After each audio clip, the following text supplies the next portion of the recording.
अस्सलाम वालेकुम, मैं हूं हीना फरीदी और आप देख रहे हैं हमारा यूट्यूब चैनल हीना हेल्थ। आज की इस वीडियो में हम बहुत ही इंपॉर्टेंट टॉपिक पे बात करने वाले हैं मेनोपॉज। मेनोपॉज होता क्यों है, मेनोपॉज के क्या सिम्टम्स होते हैं और कैसे आप मेनोपॉज को अर्ली स्टेज में ही डिटेक्ट करके अपने प्रेगनेंसी के चांसेस को बढ़ा सकते हैं। बहुत से ऐसे पेशेंट है, बहुत से ऐसे सब्सक्राइबर है जिनको मेनोपॉज तो आ जाता है और सही समय पर उनको पता नहीं चल पाता कि उनको मेनोपॉज जैसी कंडीशन आई है, जिसकी वजह से सही टाइम पे वो कंसीव नहीं कर पाते और आगे जाके आईवीएफ, डोनर एग जैसी कंडीशन उनको और आगे जाके उनको डोनर एग, आईवीएफ करवाना पड़ता है। लेकिन हर एक पेशेंट के लिए आईवीएफ, डोनर एग करवाना संभव नहीं है क्योंकि फाइनेंशियल प्रॉब्लम होती है किसी का इतना बजट नहीं होता है या तो किसी के घर वाले रेडी नहीं होते आईवीएफ करवाने के लिए। तो आज की इस वीडियो में मैं आपको बताने वाली हूँ कि मेनोपॉज को आप कैसे डिटेक्ट कर सकते हैं और किस तरीके से जल्दी आप प्रेगनेंसी कंसीव कर सकते हैं। वीडियो अगर आपको थोड़ा सा भी पसंद आए तो लाइक, कमेंट, शेयर और सब्सक्राइब करना बिल्कुल भी ना भूलिए। बहुत सी फीमेल्स जब अपनी माँ के पेट से जन्म लेती है तो कम अंडों के साथ पैदा होती है। अब आपको ये नहीं पता होगा कि आप कितने अंडे के साथ पैदा हुए हैं, लेकिन जब आपकी शादी हो जाती है और आप इनफर्टिलिटी फेस करते हैं, आपकी कुछ टेस्टिंग होते हैं, तब आपको पता चलता है कि आपके पास बहुत कम अंडे बचे हुए हैं और इसी चलते आपका जो मेनोपॉज है वो बहुत जल्दी आ जाता है। तो कुछ पेशेंट हमारे पास ऐसे जो 25 साल में मेनोपॉज में आ गए हैं, 30 साल में, 35 साल में, 40 साल में भी मेनोपॉज में आ जाते हैं। तो उसकी कोई सटीक एज नहीं है कि इसी में आपको मेनोपॉज आएगा। आइए कुछ सिम्टम्स की बात कर लेते हैं।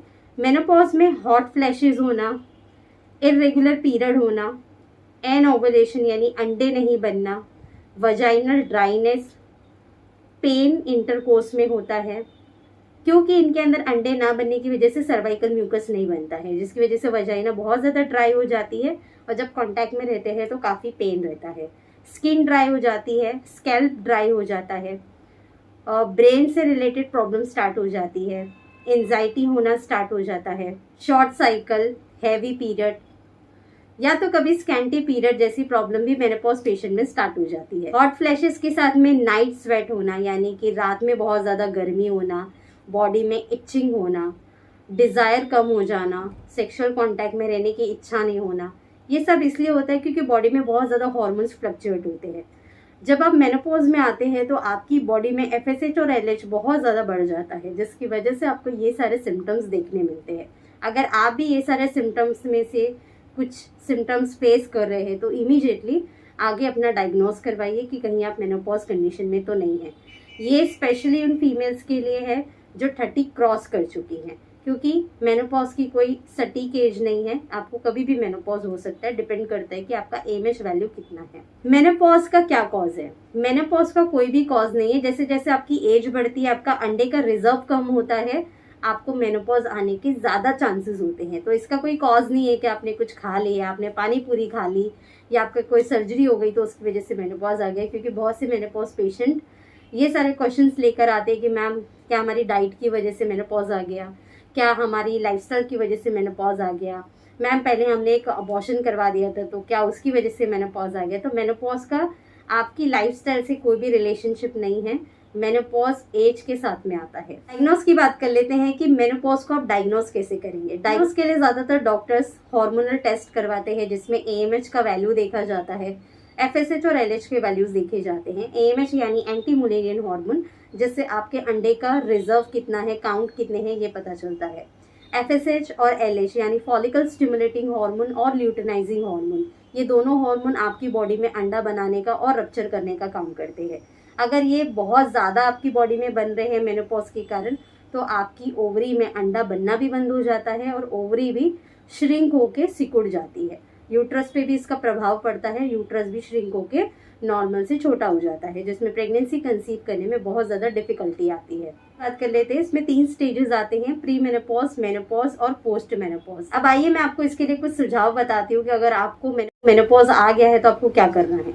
तो देखिए, अगर आपको मेनोपॉज आ गया है तो ये कंडीशन सीवियर है, इस कंडीशन में कंसीव करना आपके लिए बहुत ज़्यादा डिफिकल्ट है। तो आप किसी भी होम रेमेडी पे ऑप्ट करने से पहले अपने आसपास की गायनेकोलॉजिस्ट को ज़रूर दिखाएं और इसके लिए बेटर ट्रीटमेंट लेने की कोशिश करें। मैंने बहुत से ऐसे पेशेंट को देखा है जिनको मेनोपॉज आ चुका है, पीरियड्स बंद हो चुके हैं, डॉक्टर ने जवाब दे दिया है, फिर भी वो होम रेमेडीज ट्राई करते हैं। देखिए, एक बात समझने वाली है, अगर आपकी उम्र छोटी है और आपको थोड़े बहुत कोई इश्यूज है, जैसे हार्मोनल इश्यूज है, अंडे नहीं बन रहे हैं, पीसीओडी का प्रॉब्लम है, थायराइड का प्रॉब्लम है, तो होम रेमेडीज आपको सपोर्ट करती है कंसीव करने के लिए। लेकिन जहाँ पे आपकी उम्र ज़्यादा हो जाती है, अंडे बनने बंद हो जाते हैं, मेनोपॉज आ जाता है, जहाँ पे कंसीव करने की जो क्षमता है वो ना के बराबर होती है, तो ऐसे में होम रेमेडीज सर्च करके और होम रेमेडीज को फॉलो करके अपना टाइम बिल्कुल भी वेस्ट ना करें। ऐसा नहीं कि होम रेमेडीज आपको हेल्प नहीं करेगी, लेकिन होम रेमेडी से ही कंसीव होगा ऐसा भी नहीं है। होम रेमेडी के साथ में आपको ट्रीटमेंट लेने की जरूरत है, क्योंकि ट्रीटमेंट के साथ में होम रेमेडी और लाइफस्टाइल आपको हेल्प करेगा कंसीव करने के लिए। ट्रीटमेंट आपको 80% हेल्प करता है और मेनोपॉज में होम रेमेडी सिर्फ 20% हेल्प करती है। तो इसलिए टाइम वेस्ट करने से अच्छा प्रॉपर ट्रीटमेंट लेने की कोशिश करिए। सही समय पे अगर आप सही ट्रीटमेंट लेंगे तो जल्दी कंसीव कर पाएंगे, वरना ऐसा ना हो कि होम रेमेडीज फॉलो करने के चक्कर में आपके दिन निकल जाए और जो आपके कंसीव करने के चांसेस है वो भी कम हो जाए। इसलिए मेनोपॉज कंडीशन को आप टेक इट फॉर ग्रांटेड ना ले, इस कंडीशन को सीरियस लेते हुए अभी कोई अच्छा ट्रीटमेंट लेना स्टार्ट करें। अब आइए मैं आपको कुछ होम रेमेडीज बताती हूँ जो आपको मेनोपॉज कंडीशन में मदद करेगी आगे जाके कंसीव करने में। जैसे मैंने आपको बताया कि 20% होम रेमेडी मेनोपॉज कंडीशन में हेल्प करती है, तो उसमें है शतावरी। शतावरी आप 1 चम्मच 1 कप पानी या दूध के अंदर मिक्स करके एक मॉर्निंग में एम्प्टी स्टमक ले सकते हैं खाली पेट, और एक रात को डिनर के बाद ले सकते हैं। दूसरी होम रेमेडी ओवुलेशन बूस्टर और नारी जीव शक्ति, ये दोनों का ही 1 टीस्पून पाउडर आप 1 कप पानी के अंदर मिक्स करके ब्रेकफास्ट के बाद में, नाश्ते के बाद में एक बार, और एक रात को खाने के बाद में ले सकते हैं। इससे आपके अंदर अंडे बनने की क्षमता बढ़ती है, आपका यूट्रस स्ट्रांग रहता है नारी जीव शक्ति से, जो आपको आगे जाके कंसीव करने में मदद करता है। फोर्थ होम रेमेडी है ब्लैक रेजिन वाटर। 20 काली किशमिश बीज वाली आपको 1 कप पानी में मिक्स करके ओवरनाइट सोक करके रखना है, मॉर्निंग में एम्प्टी स्टमक ले लेना है पूरे महीने के लिए। ये भी आपको मेनोपॉज में मदद करती है।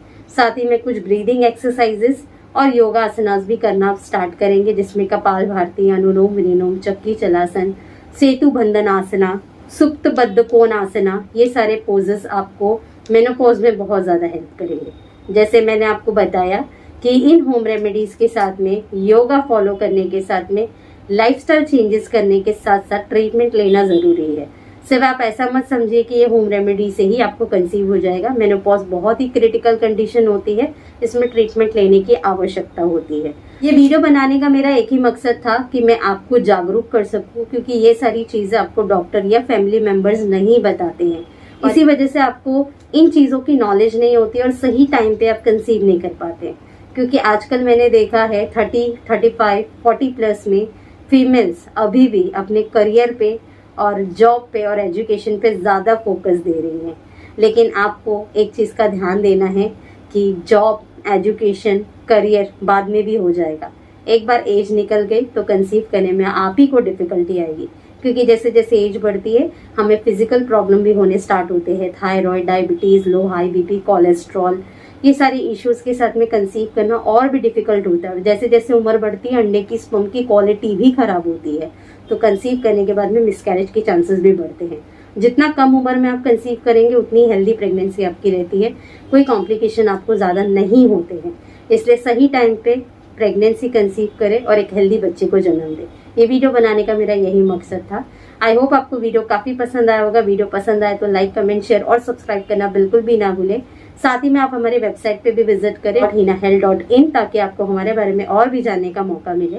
अगर आप भी मेनोपॉज जैसी कंडीशन से गुजर रहे हैं, लो इमेज की प्रॉब्लम है, डॉक्टर ने IVF डोनर एग की सलाह दी है, तो आप एक बार फर्टिलिटी किट को ज़रूर यूज़ करिए। फर्टिलिटी किट को यूज़ करके लोगों ने लो इमेज मेनोपॉज जैसी कंडीशन में भी कंसीव किया है। फर्टिलिटी किट सिर्फ अंडर कंसल्टेशन दी जाती है, पेशेंट की मेडिकल रिपोर्ट और उनकी हिस्ट्री को देखते हुए। फर्टिलिटी किट लेने के लिए कंसल्टेशन लेना होता है। कंसल्टेशन बुक करने के लिए 9326443001 इस नंबर पे आप व्हाट्सअप कर सकते हैं ऑनलाइन और ऑफलाइन अपॉइंटमेंट के लिए। मैं मिलती हूँ आप लोगों से नेक्स्ट वीडियो में अनदर न्यू टॉपिक के साथ। जब तक के लिए अल्लाह हाफिज।